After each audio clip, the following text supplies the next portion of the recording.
Can you hear me? Hello? Okay.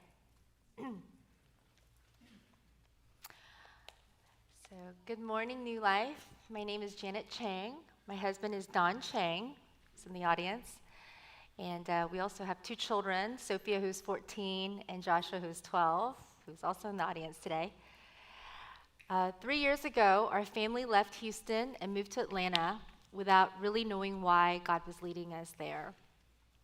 Today, as we return to Houston, I can confidently say that these 3 years have confirmed again to us one simple but important truth. God can always be trusted. Some of you who were here in May of 2023 may remember that we shared a testimony before we left. We talked about the 14 incredibly transformative years God had given us at New Life, years in which we were loved, healed, discipled, and faithfully poured into by so many people in this church. Through serving alongside many of you as shepherds and village leaders, God also gave us countless opportunities to grow as we participated in his work. Leaving Houston was one of the hardest decisions that our family has ever made. We deeply love both this church and this community, and our roots in Houston ran deep. Don and I had both grown up here. Professionally, the move was also daunting. I was leaving a company where I'd spent 15 years building credibility and relationships to start over in the hedge fund industry in a new city. Furthermore, Atlanta had virtually no energy industry, despite the fact that I had spent more than 20 years building my career in that field. Yet over time, through prayer, the gentle prompting of the Holy Spirit, and the wise counsel of the spiritual leaders God had placed in our lives, we gradually became convinced that he was calling us to Atlanta. It wasn't one dramatic moment that led us there. Rather, it was a series of small but consistent confirmations as we sought the Lord together. We are deeply grateful for the prayers and counsel of Pastor Eric and Lynette, Joe and Pastor Mia, Pastor Daniel and Ellen, and so many of our village family who walked alongside during that season of discernment. During that time, one verse continually encouraged us. The Lord said to Abram, "Go from your country, your people, and your father's household to the land I will show you." Genesis 12:1. Like Abram, we felt that God was asking us to trust him before he revealed all his purposes. As we prayed with our spiritual family, one theme continued to emerge. We sensed that one of God's primary purposes for this move was not our careers or ministries, it was our family. Although Don and I had a loving marriage and good relationships with our children, we also recognized that our schedules had become very full. My demanding career, as well as the ministry responsibilities and the many opportunities to fellowship and serve, those that we chose to participate in, sometimes without checking first with God, had gradually crowded out the intentional time we believe God wanted us to spend in deepening our relationships with each other and discipling our children as they entered some of the most formative years of their lives. Before we left, Pastor Eric prayed over us and shared 6 thoughts that he encouraged us to prayerfully consider for our time in Atlanta. As we sought the Lord together, we sensed that these were not simply good ideas, but loving guidance for the season God was calling us into. He encouraged us to think of Atlanta as a 3-year assignment, a kind of semi-sabbatical focused on investing deeply in our family, attending and serving quietly and humbly at Here Now Church, ministering to his nephew Elliot and his friends as God opened doors, and then prayerfully returning home if after those 3 years there was no compelling reason to remain. After praying on those recommendations, we felt peace that God was speaking through our senior pastor, and committed those recommendations to the Lord, and determined by his grace to live faithfully according to them. Looking back now, I can honestly say doing so became one of the greatest blessings our family has experienced. One of the first ways God showed us his faithfulness was through our children. Shortly after committing to the move to Atlanta, God led us to Whitfield Academy, a covenant Christian school where at least one parent is expected to have an active relationship with Jesus. From the moment we joined that community, we sensed that God had gone before us. Looking back, I don't think we could have designed a better 3 years for our children. Sophia, who had experienced some challenges in her friendships before we moved, found a life-giving community of girls who were kind, joyful, thoughtful, and growing in their faith. Watching her flourish in those healthy and loving relationships was one of God's sweetest gifts to us. She and I were also able to participate together in Relay, a discipleship ministry for mothers and daughters that gave us precious opportunities to grow in our relationship with one another while growing in our relationship with the Lord. Joshua also thrived. He developed close friendships with wonderful young men who are kind, loving, and wholesome. Seeing both of our children surrounded by Christian peers and families during such formative years was such a blessing to us as parents. As our children reflected on those years, something they said deeply impacted me. They told us that moving to Atlanta taught them that they could trust God. That wasn't because moving was easy. In fact, they didn't want to leave Houston. It was because they watched God provide something far better than they could have ever imagined after our family chose to follow him in faith. As their parents, we were beyond grateful and overjoyed to see that this move helped develop and strengthen our children's faith. Not just because we try to teach them to trust God, but because they've experienced his faithfulness for themselves. That alone would have made the move worthwhile. But God had more blessings in store for us. Through Pastor Eric's guidance, God also led us to Here and Now Church, where we met some of the most loving, humble, and genuine people. God will share more about our experience there, but from the very beginning, it felt as though God had already prepared a place for our family before we ever arrived. As I reflected on our time there, the Lord continually brought to mind the story of the little boy in John 6. When Andrew first introduced him to Jesus, all he had were 5 small barley loaves and 2 fish. It wasn't much. Yet, because he willingly placed what he had into Jesus' hands, Jesus multiplied it and used it to bless thousands. That picture became deeply personal to me. When we arrived in Atlanta, we didn't come with extraordinary gifts or some grand ministry plan. We simply brought what God had already given us, the love we experienced at New Life, the lessons he taught us over the years, and a willingness to serve wherever he opened the door. The multiplication belonged entirely to the Lord. During those 3 years, we watched Here and Now Church grow in ways that only God could accomplish. When we first arrived, there were about 30 adults and 4 shepherd couples. 3 years later, the church family had more than doubled in size, with 7 shepherd couples serving, and Pastor Jay and Christine able to devote more of their energy to pastoral ministry as others stepped into leadership. We had the privilege of witnessing the church's first shepherd retreats, its first men's and women's retreats, 17 baptisms, which is a huge praise report, especially for a church of Here Now size. One of those baptisms was especially meaningful to our family because it was our dear friend Melissa, who has been like family to me for over 20 years. Watching her publicly profess her faith, join the praise team, and bring many members of her own family into the church reminded us once again that God delights in multiplying what is surrendered to him. Looking back, I don't see our family's contribution as anything remarkable. If anything, I see a little boy with a small lunch. Jesus was the one who multiplied them. While God was doing so much in our family and church life, my own journey at work unfolded very differently than I had expected. Only 5 months after moving to Atlanta, my new boss, who's in his early 70s, received a serious health diagnosis.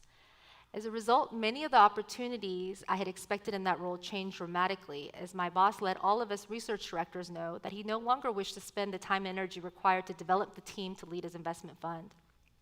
When this happened, I found myself wondering if we had misunderstood God's leading. Had we heard him correctly? As Dawn and I prayed, however, we kept coming back to the same conviction. God had called us to Atlanta, and our circumstances hadn't changed this calling.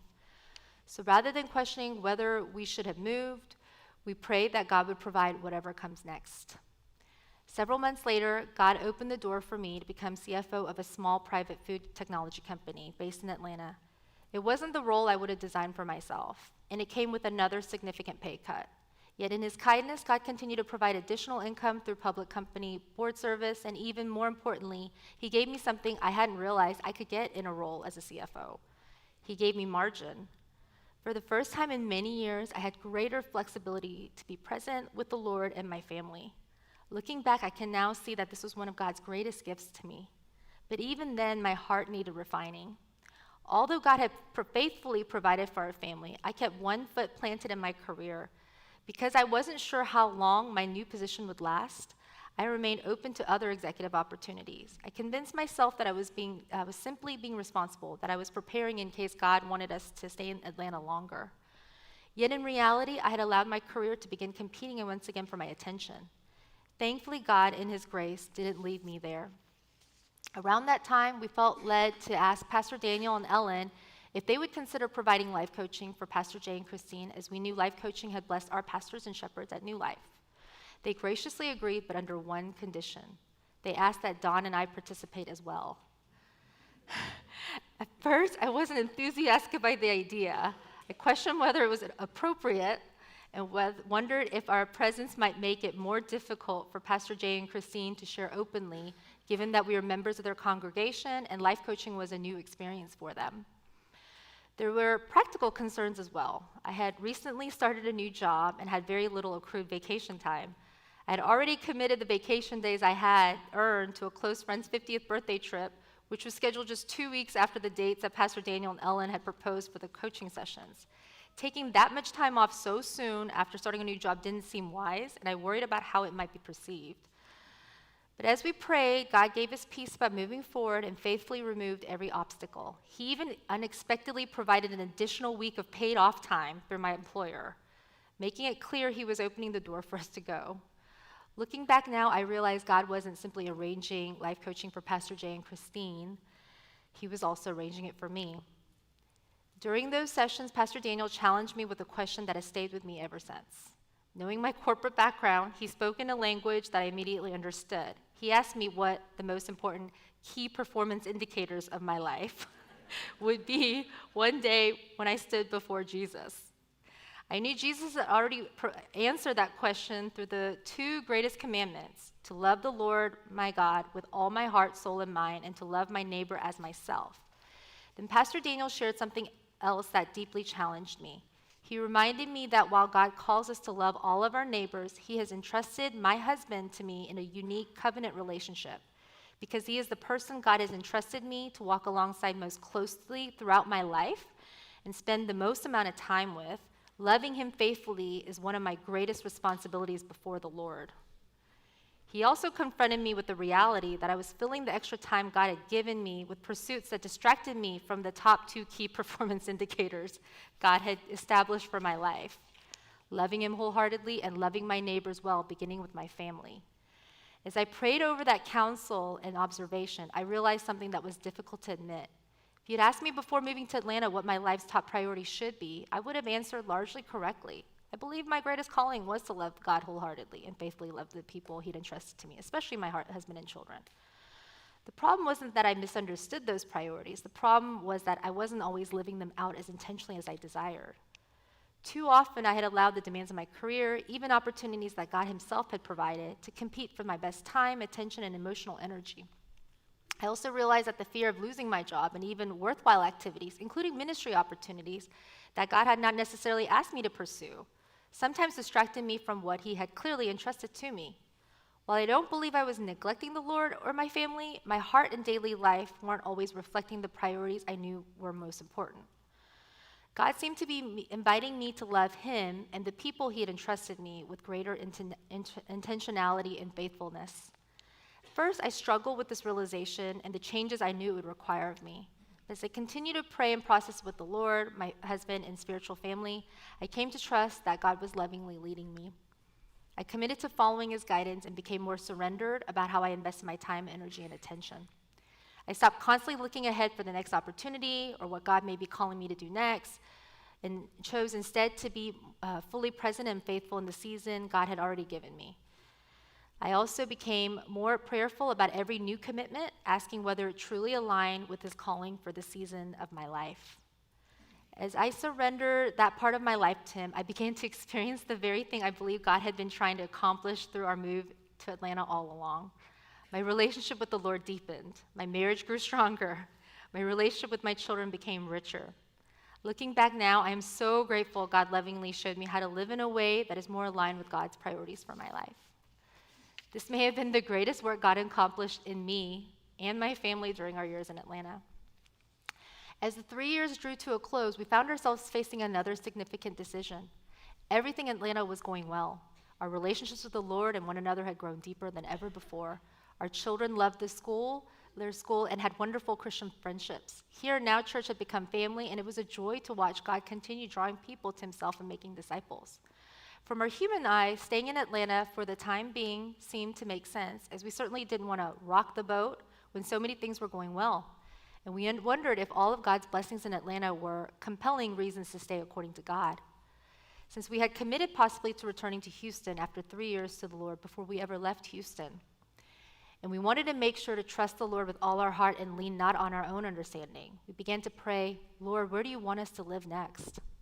We prayed specifically that if God wanted to remain in Atlanta, he would make that unmistakably clear. At the same time, we asked him to make it just as clear if he was calling us back to Houston. Many people at here now lovingly prayed that we would stay. Some of our spiritual family in Houston prayed with us as well. Then in ways that we never could have orchestrated ourselves, God began confirming his direction. The first confirmations came through our children. Although neither of them wanted to leave Atlanta because they loved Whitfield, their friends, and our church family, each of them independently came to believe that God wanted our family to return to Houston. Watching them choose obedience over their own preferences became one of the sweetest confirmations received because it showed us that the faith God had been growing in them during those 3 years was becoming their own. Then God opened another unexpected door. Around the same time we were praying through this decision, my father, who has lived in Korea for more than 2 decades, accepted a position at the University of Houston. Suddenly, after years of living on opposite sides of the world, we had the opportunity to spend meaningful time together during this season of his life. Additionally, Don's parents, who had moved to Korea in 2022, also shared that they plan to move back to Houston later this year. The God who had called us away from Houston 3 years earlier was now lovingly bringing us and our parents home. In summary, as I reflect on these past 3 years, I don't primarily remember a move to another city. Instead, I remember the faithfulness of God. He called us before we understood why. He went before us and prepared a school, a church, friendships, opportunity to serve, and even challenges that would shape our hearts. He taught our children that he can be trusted. He lovingly showed me a gap between what I knew to be the most important priorities of my life, faithfully loving him and faithfully loving the people he's entrusted to me, and how consistently I was living that out. He reminded us that our small offerings are never insignificant when they are placed in his hands. Like the little boy in John 6, we simply brought our 5 loaves and 2 fish. Jesus was the one who multiplied them. Another lesson further confirmed from our Atlanta experience is the following. God is always doing more than we can see. When he calls us to obey, he rarely reveals the whole story. He simply asks us to trust him with the next step. He is writing a story that is much bigger than the one we could see. Looking back now, I am so grateful we said yes. Had we remained where we were comfortable, we would have missed out on so much of what God had prepared for our family and for others whose lives had become intertwined with ours over those 3 precious years. Jesus tells us in John 15, I am the vine, you are the branches. Apart from me, you can do nothing. This verse means more to me today than it has ever before. Whatever fruit was born during our time in Atlanta was never because of us. It was simply the result of abiding in him. And as Jesus also promises in John 15, our loving Father prunes every branch that bears fruit so that it may bear even more fruit. Looking back, I can now see that Atlanta was one of God's loving seasons of pruning in our lives. It wasn't always comfortable, but I am so grateful for the additional fruit born through the pruning. I'm so grateful that God's plans for us didn't depend on my perfect obedience. Again and again, he lovingly redirected me. Even when my heart wandered, his grace was greater. As we begin this new chapter back in Houston, we do so with hearts full of gratitude and expectancy. The same faithful God who led us to Atlanta has now led us home. And because of all he has shown us over so many years, including these past 3 years, we can step into the next season with confidence, not because we know what lies ahead, but because we know the one who is leading us. Thank you for allowing us to share what God has done in our family. I want to end with Ephesians 3:20-21 verses that come to mind as I think about our family's adventure to Atlanta. Now to him who is able to do immeasurably more than all we ask or imagine, according to his power that is at work within us. To him be the glory in the church and in Christ Jesus through all generations, forever and ever. Amen. Now Don will share how the Lord worked in his heart and through our time in Atlanta and at Here Now Church. Thank you.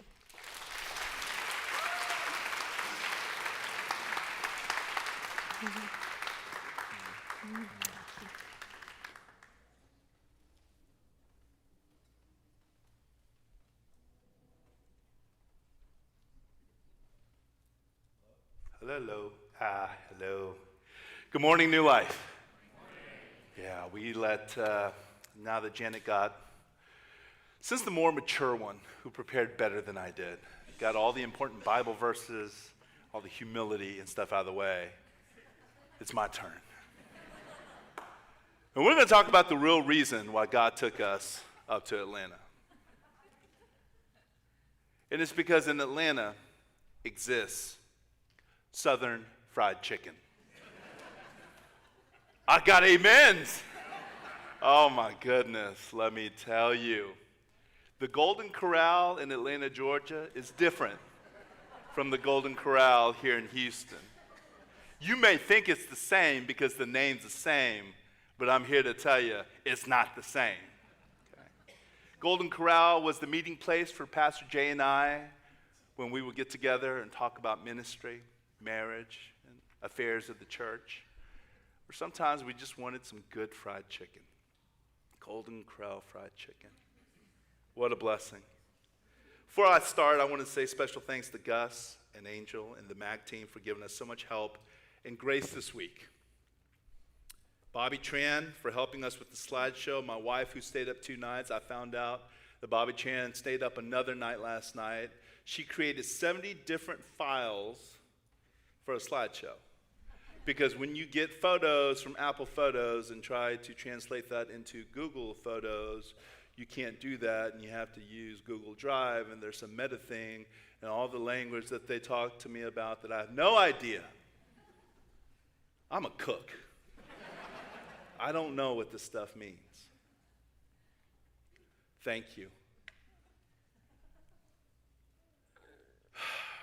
You know, this message was titled United with Christ, and it's based upon Philippians 2, 1 through 4. Can we get that up there and read that together, please? All right. Everyone, if we could read this together.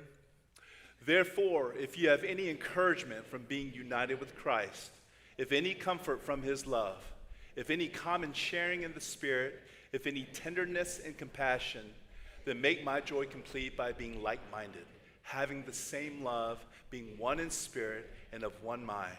Do nothing out of selfish ambition or vain conceit. Rather, in humility, value others above yourselves, not looking to your own interests, but each of you to the interests of the others. When God was leading up to Atlanta, and as we were preparing to attend Here and Now, these verses came to mind as I look back. During the messages, during the men's retreat this year that I got to speak at, I actually shared Philippians 2, 5 through 8, right? Which is the command on how to be humble towards others. But this first part of 1 through 4, I feel like really relates strongly to what I'm about to share. My wife encouraged me to go back and look on YouTube about the last message that we shared before we went to Atlanta. And it humbled me because after that message began the work of moving to Atlanta. And it took an army of people at New Life to help us move. And though I cannot remember every single name, to the 50-plus people who lent a hand, thank you from the bottom of our hearts. And I'm glad and I pray that I never, ever have to ask you to help us relocate again. Special thanks goes to those who drove the U-Hauls 15-plus hours to Atlanta. Not once, not twice, not thrice, but 5 U-Haul trips. Now, for those of you who have ever sat in a U-Haul, you have got to know it is the most uncomfortable thing in the world. So when you picture someone like Michael Chang, who's like 6 foot, 2, 3? And he's a big boy, right? Getting in that U-Haul and driving all the way up there, I mean, he's got a bad back. I'm grateful to him.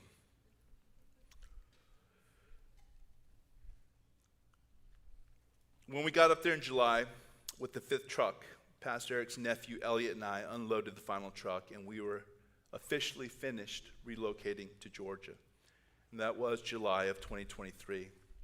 Ray and Lisa visited us as Ray's mom was the one who had helped us buy our home in Atlanta. and we eventually settled in. It seems fitting that Elliot, Pastor Eric's nephew, who's staying at our home right now in Georgia, hopefully until it sells, he was there at the beginning when we first got up to Atlanta, and he's there at the end as we depart. Over the past 3 years, Elliot was a kind and thoughtful uncle to our kids, a faithful member of our house church, and a brother who kept me honest in the gym. Our family loves him dearly, and we miss him. Do I look thinner? That's right. It's the oversized dark clothing. Because I assure you, when I was in Atlanta, I did not drop any weight. In fact, our family helped the average weight of Here and Now Church increase by almost 10 pounds per person. I promise the rest of this is boasting in the Lord, but that I take personal pride in, right? I want to begin by looking back at what we shared on this very stage 3 years ago and the sentiments we carried then. We were wrestling with two distinct things back then. We did not know fully why God was calling us out, and we thought we were sacrificing a lot to meet his calling. New Life, my wife has already shared her part of the why, but looking back, I can comfortably speak for both of us when I say that our sacrifice was absolutely nothing compared to the riches we received during our time in Atlanta. It is true yet again, you simply cannot outgive God. Think of the precious gifts he gave us. Our time growing closer as a family, the growth in our marital roles, ministering to our church while being deeply ministered to by both our church in Atlanta and families here in New Life. We learned new ways to lean into Jesus' lordship, gained a deeper understanding of how to wait patiently, helped bridge relationships between churches, and watch God bring dead things back to life. One person, one marriage, one house church, one church at a time. All of it is too precious for words. I cannot come close to fitting 3 jam-packed, dynamic years with God into a 20-minute sharing, but I will try to at least hit the beginning and the ends well. As my wife mentioned earlier, Pastor Eric emailed us with those 6 suggestions to consider when we moved to Atlanta, and after praying, we emailed him back promising that we would do our best to honor all 6. Fast forward, as I stand here before you now, all 6 things that he had asked us to tend to all came to fruition. The man's not a pastor. He's a prophet. Start calling him Prophet Eric. See what he says. He's not here, right? That's right. He's not here. That's right. Him and Pastor Chang are both gone. It's time to play. The very first suggestion he gave us was to attend Here and Now, and so we went. I distinctly remember our first worship together as a family at Here and Now. It was about July 2023, and quite a few families were out of town on summer vacation. Attendance was light, and we sat in the second row on the right side near the front. Something about us and sitting in the second row. There were about 15 adults and a handful of kids. A 2-man praise team, Chang Kim and Jay Lee, a product of New Life. James Kwan, heads up to you. Good job. When Chang, the worship leader, opened his mouth, I honestly thought the voice of an angel was praising God. He is so gifted, so talented, has a heart for the Lord, and I thought, wow, this is going to be great.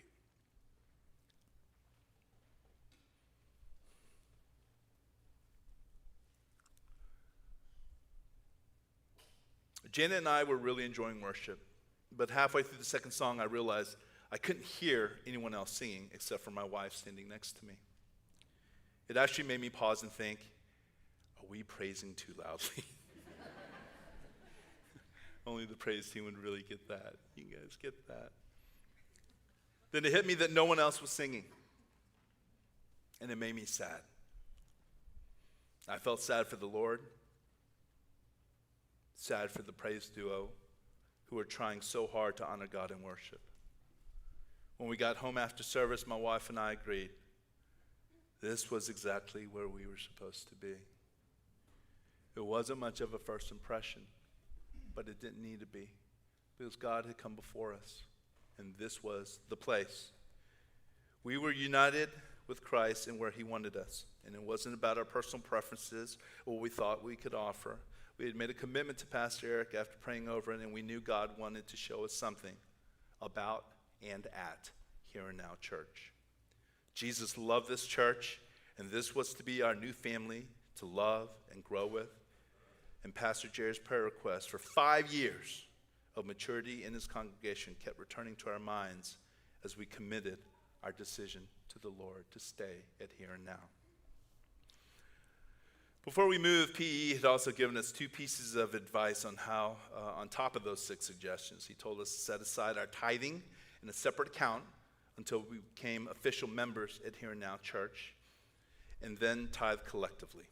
He also told us to invite Pastor Jay and Christine to dinner at our home to introduce ourselves and make our intentions known and to serve them well. And so a few services in, we did just that. My wife and I prayed before they arrived because we weren't entirely sure how to introduce ourselves. It's not like we showed up with a letter of recommendation.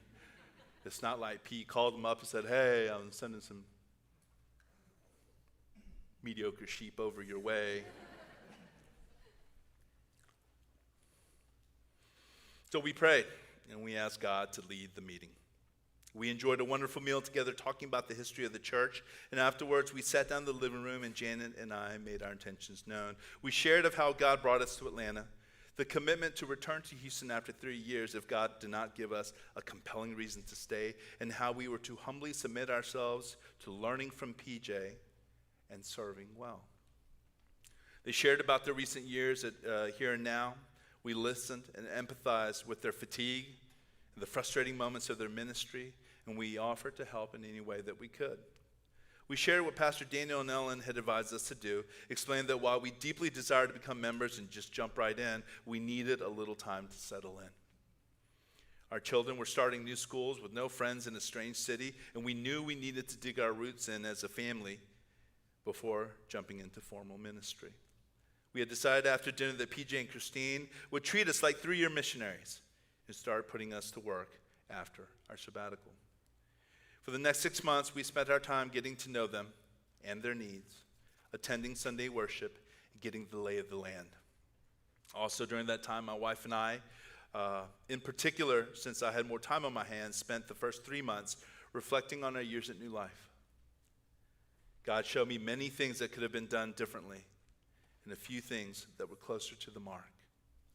It was humbling having God show me things as I enjoyed unhurried, quiet time with him on my back porch.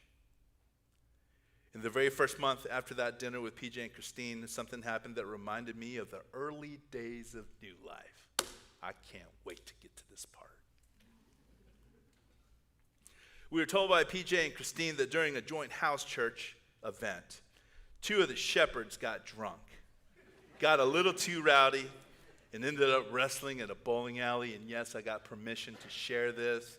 I'm not here to share scandalous stories about another church. This is not considered gossiping about another church. This is God's testimony, and I got permission. So just settle down. Settle down. Don't get crazy. It instantly reminded me of the days when Pastor Eric used to have to address drinking alcohol and drunkenness from the pulpit. It turns out the same struggle everywhere. Obviously, Pastor Jay did not look happy, but when he looked at me, I just smiled and quietly said to myself, there is nothing new under the sun. New Life, has PE had to address drunkenness recently anytime soon? Is he over that now, or is everyone? Are you guys still going to one-shot pocha and getting drunk and getting busted? No? Is it because the pastoral staff eats there now? Is that why? That's how you clear out a place, right? Yeah. Immediately after the news, I was invited to a welcome lunch by Chang and Phil Kim, the praise worship leader with the angelic voice. They started by asking me what I thought of the church, and this is after a few services, followed by an admittance that Here and Now was not a very welcoming church to newcomers. So they invited me out to have lunch, to ask me how it was, and then told me and confessed that Here and Now is not a very welcoming church, as they were welcoming me. Little did they know that taking me out to lunch while I was a stranger to a new city was about the kindest thing they could have done. I would later share that with them before I left. About a month later, the Lord put it on our hearts to host a shepherd's retreat for the lay leaders and our tired pastor couple. Chang came to lead praise. Janice Bennett, the much better half and sibling of Ray Bennett. I can say that now with assuredness. Maybe it wasn't that way 3 years ago, but she's moved up in the world. All right? Praise God. Janice Bennett and my kids, Sophia and Joshua, helped with childcare. And Janet and I cooked the meals. It was a weekend where we simply got to serve our servant leaders. And God used it as a beautiful opportunity for everyone to get refreshed and refocused. When January 2024 arrived, we began attending PJ and Christine's house church. And we also started the church membership process by taking the Here and Now session. Funny enough, the session was an exact word-for-word duplicate of the receiving Jesus receiving Jesus meeting. Pastor Eric has always told us not to take shortcuts, and we went through the process like everyone else. And even though I have taken RJM a dozen times, I found it hilarious that when it came to the illustration of the clock with the arms that spin fast, I was the butt of the joke yet again. Even in a different city, God gently reminded me of how fast my clock used to spin. The following week, we took membership class, officially joined Here and Now, and my wife, without hesitation, tithed for all the months we had sat out during our sabbatical. In February of 2024, a month later, at the request of Pastor Jay and Christine, we became shepherds and took over their house church, and we became Kijabe House Church. Tony and Judy, what's up? By this time, PJ and I had started meeting regularly at Golden Corral for lunch to check in, talk about ministry, and discuss marriage. I have to say it was deeply satisfying having a pastor who truly appreciated good food. The year 2024 marked the start of many new things at Here and Now Church, and life got a little bit busier. I went through beginning the journey with Elliot and Andy Park, who would become a shepherd the following year, and actually met Pastor Eric at the Lay Leaders Conference in Dallas a couple years ago. Afterward, Pastor Jay asked a couple of the shepherds to redo their arrival kit with me, and that is how my journey with the lay leaders of Here and Now began. I started meeting with Simon Pack and Stephen Chun, two longtime shepherds at our church, 2 out of the 4 that we had. In order to introduce them properly, I actually called them yesterday to double check before throwing them under the bus. Remember those 2 shepherds I mentioned who got drunk? Where's the camera? Simon, Stephen, if you're seeing this, gotcha. Yeah, those guys. I forgot which week of the arrival kit it was when I brought it up, but when I did, they both looked a little embarrassed.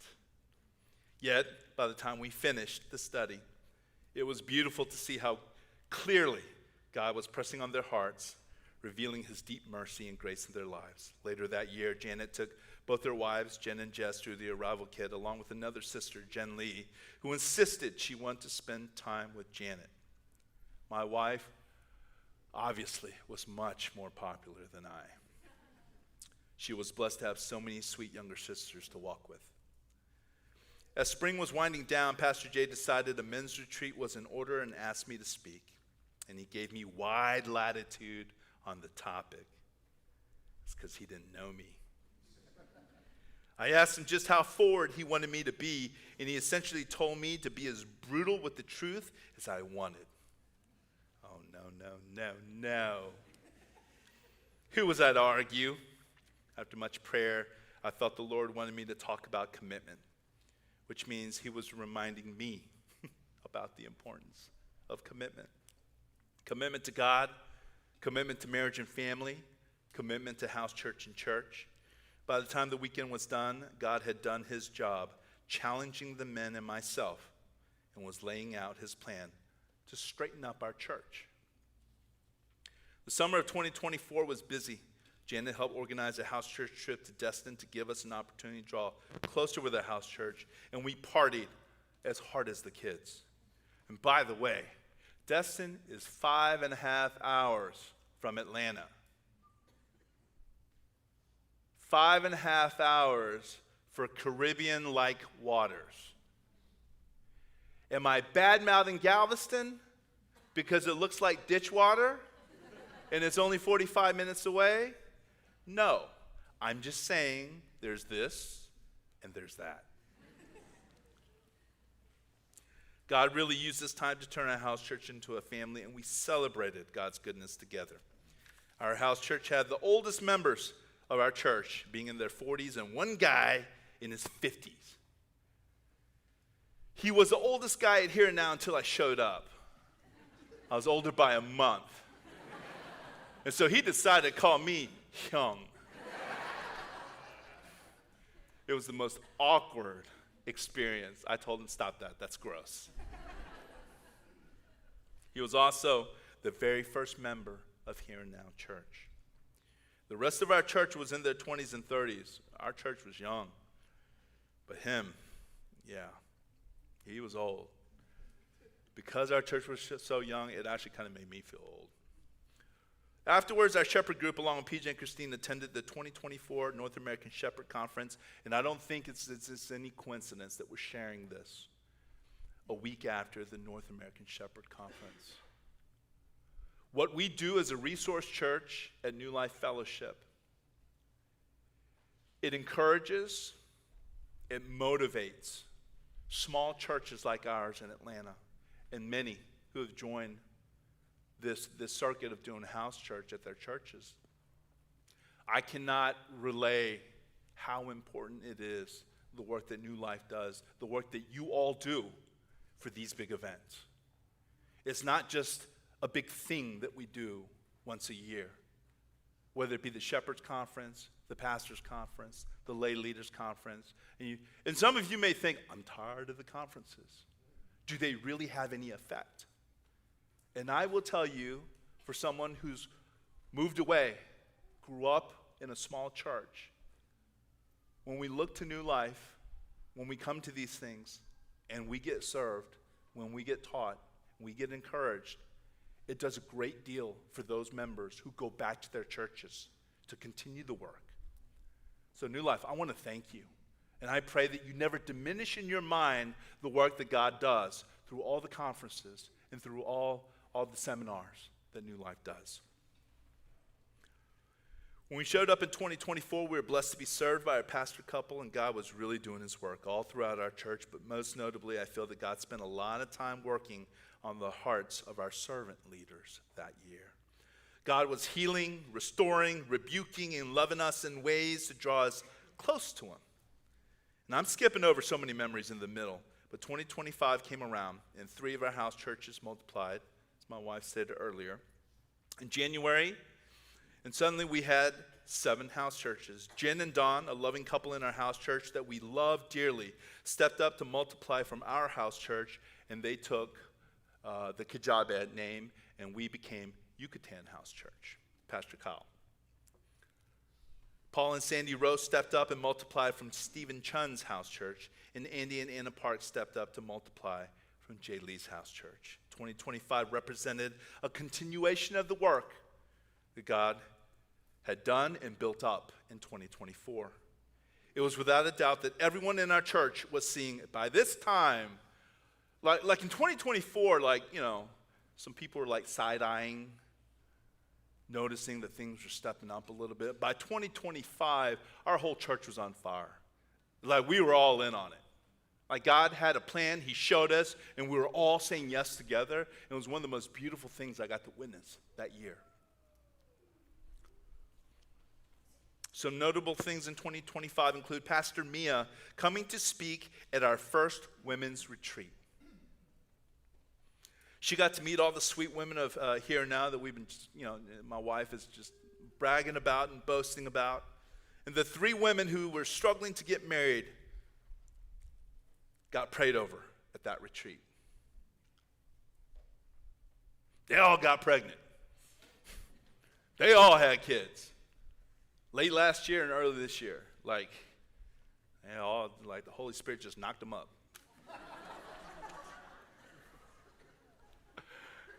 Was that even appropriate? I lost myself, Lord. During Easter, we had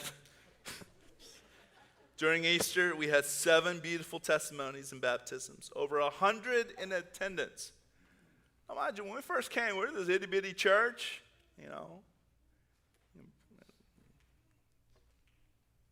And by Easter 2025, man, we loaded up. Our eyes got big with small panic, like, do we have enough food for everyone? That kind of panic. Yeah, it was beautiful. Our church was teeming with the most joyful spirit while serving guests and VIPs. 7 beautiful testimonies and baptisms. Our budget committee was generous in awarding PJ a 5-figure sum for his 3-month sabbatical, and Janet prayerfully came up with the idea for us to gift life coaching for them.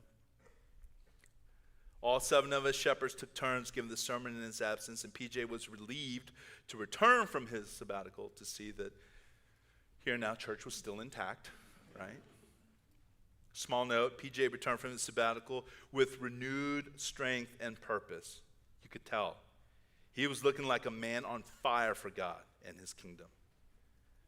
Generally quiet and humble, but he came back a little sassy. I'm pretty sure there's a lot of worship going on during his sabbatical because he's a constant smile on his face. And only some of you married people got that. Yeah, I'm pointing. Yeah, right there. Good job. That's right. That's right. Good job. Only for married people. All right. Only for married people. We invited Joe Yu and Rob Chang to speak at our men's retreat in 2025, and because the men were so blessed and challenged, we ended up with 2 Conquerors classes in the fall of 2025 and a Warpath class that started January this year and ended 2 weeks before we moved back to Houston. What did I write? Oh, because of this, and because we were preparing for a possible departure, David Wu, the other 50s guy, the very first member of Here and Now Church, stepped up and became a shepherd. Okay. Funny fact about my shepherd. At the age of 30, he won a WSOP bracelet. Oh, he made bank. I looked it up online. He made, that might be a job that I don't, is it a sin? Is PE okay with that? There's some good money. But anyway, he is a professional gambler. He was a professional gambler, right? And for us to witness God changing him, the oldest member of Here and Now, the first member of Here and Now, he was on the sidelines for so long. And when God called, he said yes. And it was amazing watching his mind and heart shift and change for the Lord the 1.5 years it took before he stepped up to be a shepherd. It tells you you're never too old to change. And as 2026 rolled around, our family in House Church continued to pray to see if God was keeping us in Atlanta or calling us back to Houston. And even as this was happening, our church continued to experience new milestones of maturity and growth. Our Heavenly Father is truly the way maker. We got to host our church's first village multiplication in 2026. We had 8 baptisms this year during Easter and wonderful testimonies, including Joe Yu's cousin, G, who received Christ, became a member, got baptized. And mind you, this was a guy that Joe and Rob, when they came in 2025, met him. We had lunch. A month after that, he joined the house church. I mean, he loved it. He's on fire for the Lord. And yeah, like 9 months later, boom. It's just amazing. This April, we recorded 200 guests, of which 150 were adults. Even bigger than last year's. And look, I get it. It's not about the number. But when we think about Acts 2, 42 to 47, and if we read it and we believe it and we know it to be true because God is not a liar and God says that he will add to their numbers daily, I just got to experience that in a very intimate level with my family at Here Now Church for the last 3 years. And it's not like we doubted it before, but sometimes in a place like New Life, when we are so big, it is hard to see God working and moving. But when you're in a church of 30 people, and you blow your nose and all 29 other people know that you did it, I mean, it's small, it's intimate, you know. Ooh, did you hear? Them shepherds got drunk. They were wrestling. I mean, like, next day, everyone finds out about it, right? We got to witness God do incredible things. We finished our Warpath group at Here Now Church this year.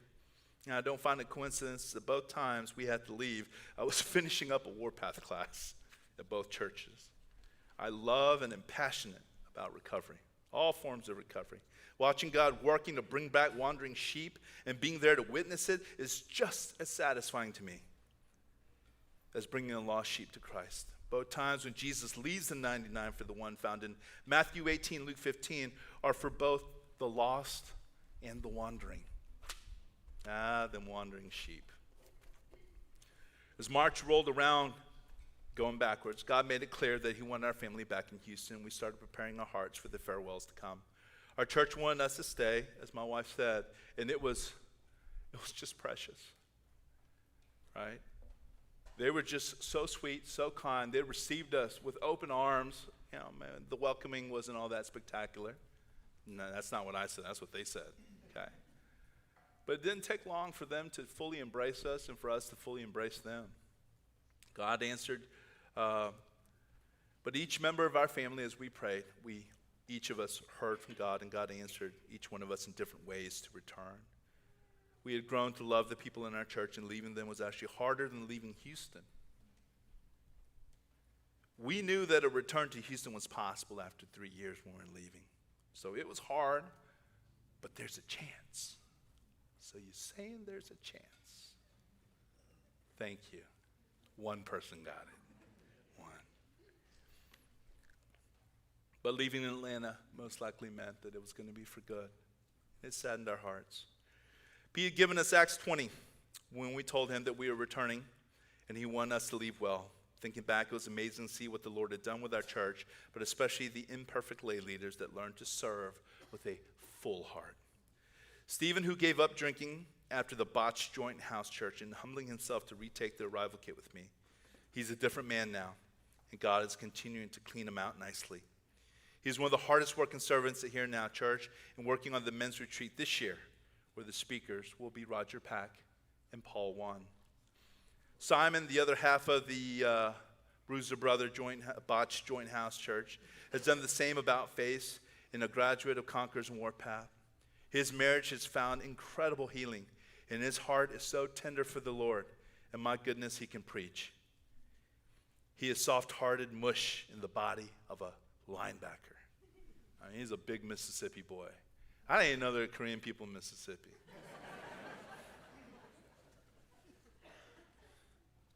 Andy, a reluctant shepherd at first, has embraced becoming an older brother and counselor for all of the Elliot's 20-something-year-old VIPs. Elliot likes to get a bunch of young VIPs and drop them off at Andy's house church and then come join us at our house church. But you know, Andy, nothing can rattle this guy. He's so responsible despite his heavy workload. Jen, also reluctant at first, became such a faithful and mature shepherd for his house church. Peter, Kim, who used to, is it Peter Chang? It started out with Kim, huh? Thank you. Peter Chang, did I say that right? Thank you. Who used to attend New Life, ended up in Jin's house church. Now, mind you, Peter's like 23? He's young. Like, he was young.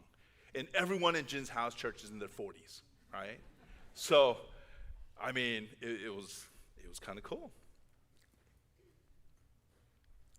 But he ended up in Jin's house church and has been so blessed by the love and care of Don and Jin. They're the ones who we really want to spend more time with them, but never got to as we ministered to the ones who needed more care. Jay Lee, another product of New Life, ever so consistent and faithful, product of New Life under the care of James Kwan. He is the sound of reason at Here and Now Church. After years of drought in his house church, he is living in a season of bountifulness. As he multiplied last year and ready to do so again this year, his humility is matched by his wife, Michelle, keeping things in order at Here and Now. Michelle is to PJ what Lisa is to PE. Paul, who was exposed by God when we first got to Here and Now, struggled with weed and other things that destroy the soul and almost lost his marriage. Him and his wife have been restored by the Lord and remind me of Jenna and I when we were going through recovery. When given a suggestion, they took every single one and ran with it and experienced God every step of the way. Last page. And lastly, my shepherd, David Wu, the very first member of Here and Now, last to become shepherd. His transformation and growing in the Lord tells me that it's never too late. He drove down to Houston with me in my very last trip, and it's been such a joy watching him grow in the Lord and loving on his two sons the way a godly man should. He was kind enough to not hold back on his pickleball game. Like, remember, he's a gambler, right? He used to be a professional gambler, kind of like a hustler. And he was thinking about hustling some of the guys here at New Life. But then he thought about it and realized that he liked Paul and James and Roger, and he showed him his full ability, and he managed to beat all of them, which is kind of scary because he's 55, like I said. I did it again. The good work God started in all these men, I'm sure he will continue to finish. As I finish out, I want to give a shout out to PJ and Christine. It has been our joy and pleasure to have them as our pastor over the last 3 years, and our family has been so blessed by their care. I am overjoyed that God has heard their prayer and gone beyond what they could have ever imagined. We miss them, and we can't wait to see them in Atlanta or Houston. Also, I've got a little bit more thanks. Enoch Shen, randomly, right? Maybe because he just came back from Japan.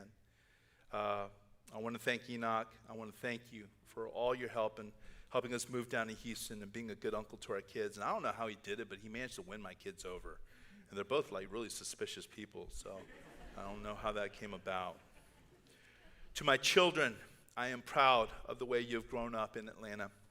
Sophia, you took care of every little child in Here and Now who surrounded you at our church for 3 years. I was astonished at your maternal care for the littles and blessed to be your father. Joshua, I am proud of the way you minister to your friends at school and at church. You are the best peacemaker I know, and I hope that part of you will never change. I am blessed to be your father. And to my wife, thank you yet again. Just thank you for everything. And lastly, to New Life, thank you for all your prayers and support. Your visits to us in Atlanta encouraged us, Jamie and Eugene specifically. Your sweet card and the wonderful message written behind it was what we needed when we received it. We are normal people like you who got to experience something extraordinary from the Lord. Who are we that we got to witness so much goodness? We hope, New Life, that you will enjoy this slideshow that's about to come up that took forever to make. It literally took a whole week and 3 people, right? But before that, a final thanks. When we left, as you guys watch the slideshow, you're going to see It was done chronologically in time order. My wife made sure that happened so that you could see the progression of the work that God was doing in our church throughout the years, right? And at the very end, a member of our church, Melissa and Andy Heyman, they threw a farewell party for us. And it wasn't just a farewell party, because when we got to the event place where I walked in, I looked at my wife, I'm like, maybe we should renew our vows. It was so fancy. I mean, it was nicer than our wedding, right? I mean, our church walked in, everyone's dressed to the T. I'm like, well, we can't waste this opportunity. Like, I was about to go there. But because of their generosity, our church got to just experience God giving us time to say goodbye, to really enjoy being served by others. No one had to cook or prepare. I mean, it was like the red carpet. We felt like, the president or something,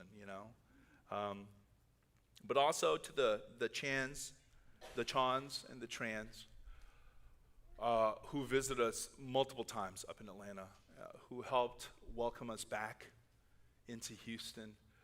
Without your love, without your support, without your prayers, without your help, we never would have unboxed our home. We would not be settled in. Your friendship, we can't tell you enough how much we love you and adore you. And to the U's who flew up to help us up there, but also gave us such a gracious welcoming dinner, can't thank you enough. We're just surrounded by awesome people. We can't help but be grateful, right? And then to Angel and Gus, when Milo was in the hospital, you still took the time to come pick us up at the airport. I don't know who does things like, there you are.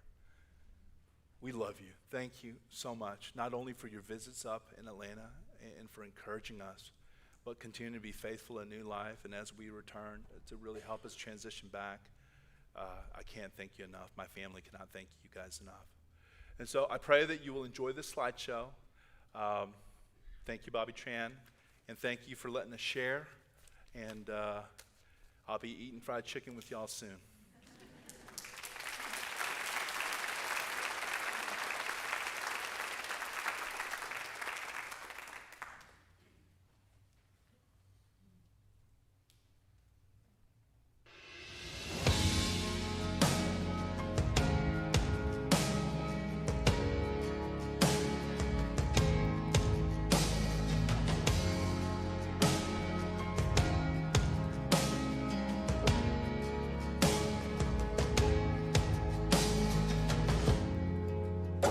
Abraham, you're the God of covenant and faithful promises.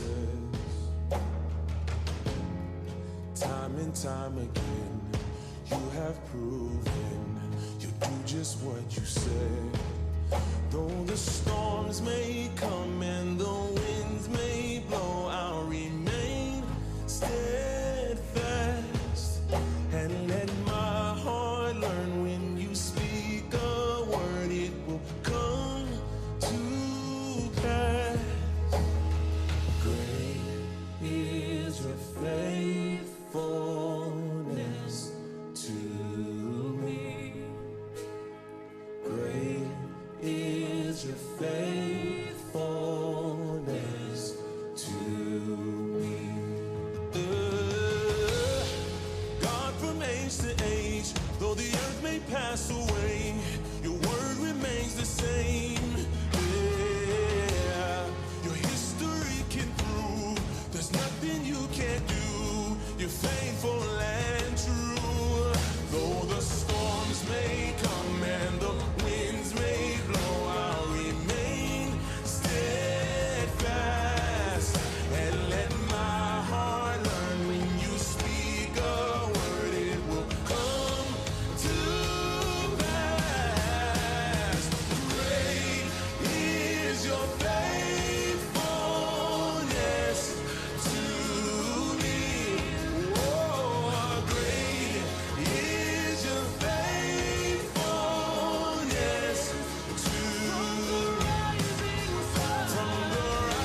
still bless you.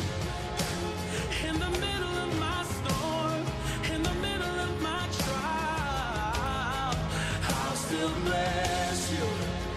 When I'm in the middle of the road and I don't know which way to go, I'll still bless you. I've got a reason to bless your name.